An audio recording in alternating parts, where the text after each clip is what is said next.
It is much easier for NASA to build probes and vehicles to survive the cold vastness of space. Even the Curiosity rover that went to Mars only had to withstand temperatures between 68 and minus 67 degrees Fahrenheit or 20 to minus 55 degrees Celsius. Going for a landing on Venus, however, presents a whole different quandary.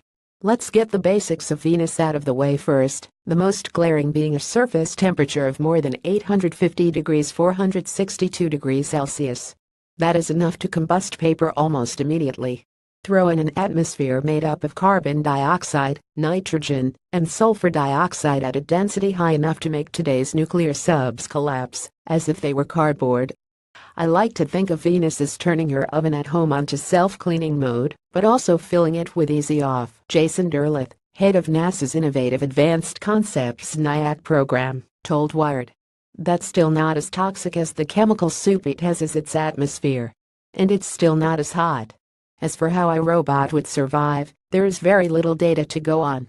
The Soviet Vega probes from 1984 were sent to the dark side of Venus and dropped high in the atmosphere, where temperatures closely matched Earth. However, hurricane-force winds and the acidic atmosphere increased descent speed of the landers, moving them quickly into the light side of Venus. Communication was lost less than an hour later. NASA's solution is a low-tech rover dubbed ARI for Automation Rover for extreme environments with minimal electronics that can be fried by intense heat. It would be powered by a wind turbine and move on tank-like treads. If you simplify the concept quite a bit, it's sort of like a wind-up toy or a clock, said Evan Hilgeman, an engineer with NASA's Jet Propulsion Laboratory tasked with coming up with a workable rover model. An artist's concept of what the ARI lander would look like for its Venus mission, complete with a minimum of electronics and tracks to easily traverse rugged terrain. The unit would not have Curiosity's two-way radio, but instead use an optical reflector to transmit its data by flashing radar lights similar to Morse code to satellites orbiting Venus. The low-tech method would seriously suffer in terms of transmission speed, coming in at 1,000 bits of data per day, or 11,000th of Curiosity's million bits per day. NASA is willing to sacrifice detail in favor of survivability because so little is known about Venus, and any information gathered would be more than it knows now.